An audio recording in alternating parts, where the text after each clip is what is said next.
চিংড়ি মাছগুলো নুন হলুদ মাখিয়ে রেখেছি। এবার কড়াইতে 2 টেবিল চামচ তেল গরম করে 1 চামচ ঘি নিয়ে নিলাম।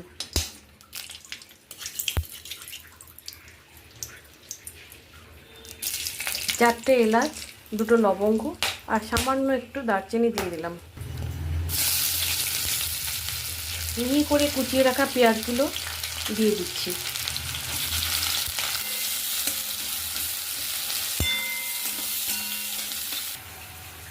আমি সামান্য কিছু কাজু, একটু পোস্ত, একটু সাদা তেল নিয়ে নিলাম।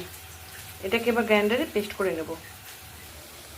2টো মিডিয়াম সাইজের আলু সরু সরু করে কেটে দিয়ে দিলাম। স্বাদ মতো নুন আর হলুদ দিয়ে দিলাম।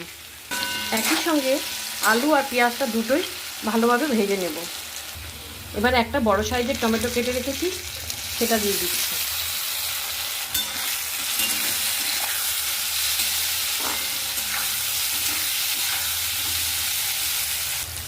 এবার সমস্ত নুন হলুদ মাখিয়ে রাখা চিংড়ি মাছগুলো দিয়ে দিলাম।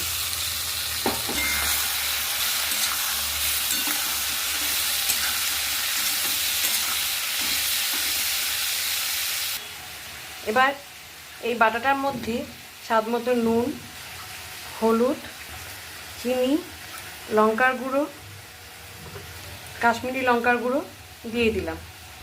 3-4টে কাঁচা লঙ্কা দিয়ে দিলাম। চিংড়ি মাছের কালারগুলো চেঞ্জ হয়ে গেছে। এবার আমি বেটে রাখা মশলাটা দিয়ে দেবো।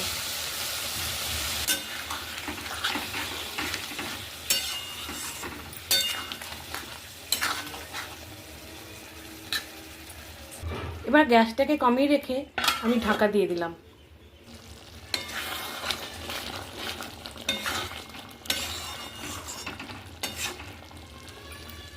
আমার আলু দিয়ে চিংড়ি মাছের কালিয়াটা হয়ে গেছে।